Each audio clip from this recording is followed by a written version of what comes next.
Allah sudah menyebutkan proses ciptaan manusia. Bertahap-tahap. Mulai dari pertama berhubungan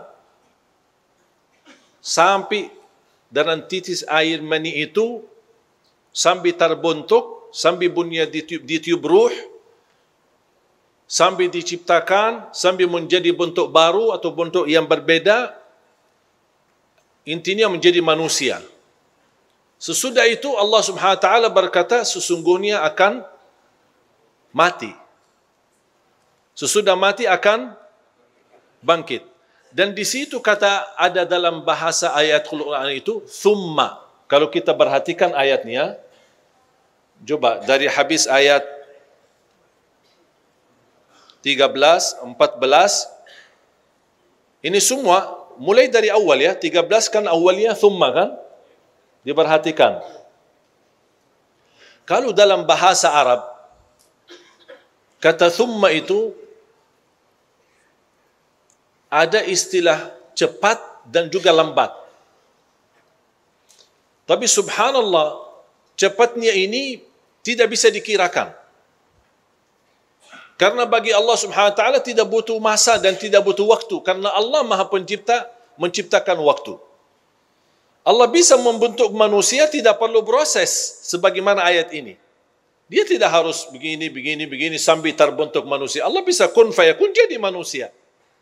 Sebagaimana Nabi Adam. Nabi Adam kira-kira pernah enggak proses seperti ini? Tidak. Berasal ciptaan manusia kembali, Nabi Adam diciptakan dari tanah. Makanya Allah tidak terlalu banyak detail mengenai ciptaan Adam alaihissalam. Sudah dari tanah dibentuk jadi manusia.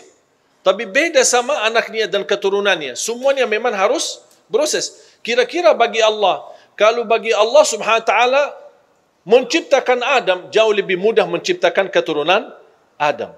Dari tidak ada menjadi ada, itu Adam. Kalau kita ada asal air mani, berarti ada bentuknya, ada bahannya istilahnya. Kalau ada bahannya kira-kira bagi Allah susah atau lebih mudah lagi? Jauh lebih mudah. Coba bayangkan Allah Subhanahu wa taala menggambarkan proses ciptaan manusia itu bagi Allah tidak butuh waktu dan tidak butuh proses ini. Makanya selalu ada kata thumma sampai di ayat terakhirnya. Habis Allah menggambarkan fatabarakallahu ahsanul khaliqin, Allah langsung membahas kematian. Thumma innakum ba'da dzalika lamayitun. Coba diperhatikan ayat 15 dan 16. Thumma, tidak terlepas dari thumma. Ayat selanjutnya 16 masih juga thumma. Kenapa Allah di sini tidak membahas dunia? Habis kita terbentuk menjadi manusia, lahir. Allah cerita di sini kita bahas dunia, Allah bahas dunia di sini. Habis Allah membahas ciptaan kita, langsung bahas mati. Allah ingin memberikan pesan kepada kita. Kalau proses ciptaanmu itu butuh tahapannya sampai diperkirakan 4 bulan, kematian itu kamu lebih cepat daripada 4 bulan itu. Belum tentu anda punya umur lebih daripada proses ciptaanmu sendiri. Makanya Allah Subhanahu wa taala menabaikan bahasan dunia ini. Karena umur kita di dunia ini sangat sebentar. Makanya Allah Subhanahu wa taala tidak memperdulikan, tidak menggambarkan tahap-tahapnya di ayat ini. Supaya kita sadar, Allah mau menghitungkan masa yang pendek, yang 4 bulan tahap ciptaan kita, tapi yang usianya 60, yang usianya 70, yang usianya sampai 100, Allah tidak bahas. Karena usia kita di dunia sungguh sangat cepat. Dan silahkan tanya, yang sudah usia 70, 80, kira-kira berjalan masa hidupnya seperti apa? Tidak terasa, tidak sadar kita manusia. Saking begitu cepat. Ini Ramadan bukti. Dan sering saya berkata, Ramadan tahun ini termasuk menurut saya Ramadan yang paling cepat.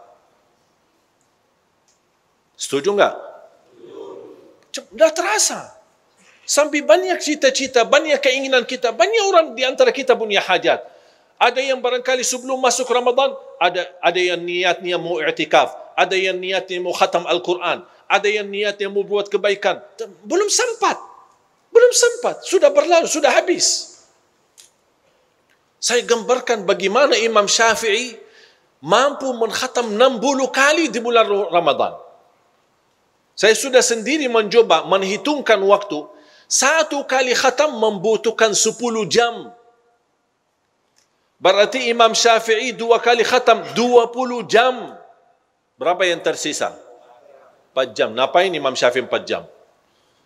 Tahajud, tidur, urusin keluarganya, cari nafkah dan rezeki. Bagaimana? Cuba bayangkan. Makanya jemaah sekalian, luar biasa ayat ini.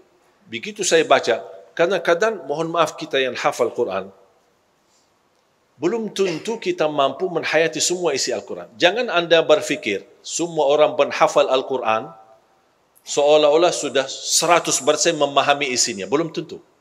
Termasuk saya. Saya tidak bisa menjaminkan diri saya memahami semua isi Al-Quran. 30 juz. Memahami maknanya, alhamdulillah faham maknanya, kan memang bahasa Arab. Tapi yang saya maksud, memahami makna isi Al-Quran yang membuat hati ini terbuka, sadar, tersentuh. Itu tidak semua bisa. Sudah berapa kali saya baca suratul Mu'minun? Baru kali ini ketika saya baca, di beberapa waktu kemarin, saya kok tersentuh hati saya di situ. Ada apa? Kenapa Allah di sini tidak membahas dunia? Kadang kita mencari sesuatu, belum tentu bertemu. Tapi sambil kita membaca, ada satu saat, subhanallah, tersentuh kita hati. Biarpun mohon maaf, orang awam tidak memahami isi Al-Quran, bisa jadi ketika dia membaca satu ayat, barangkali sebelumnya sering berkali-kali dibacakan, tapi tiba-tiba satu saat, kok menangis karena ayat itu.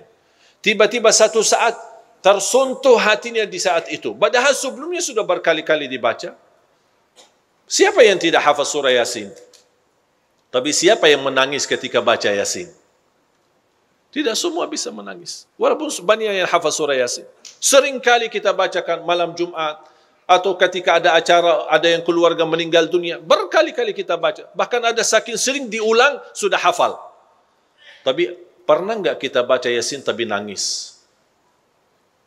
Padahal ada beberapa ayat, saya yakin kalau turunnya ayat itu di atas gunung, hancur menjadi pasir dan tanah. Saking dahsyat ayat itu. Makanya jemaah sekalian, semakin betul kata Sayyidina Uthman bin Affan, semakin suci hati kita, semakin tidak akan puas bersama Al-Quran.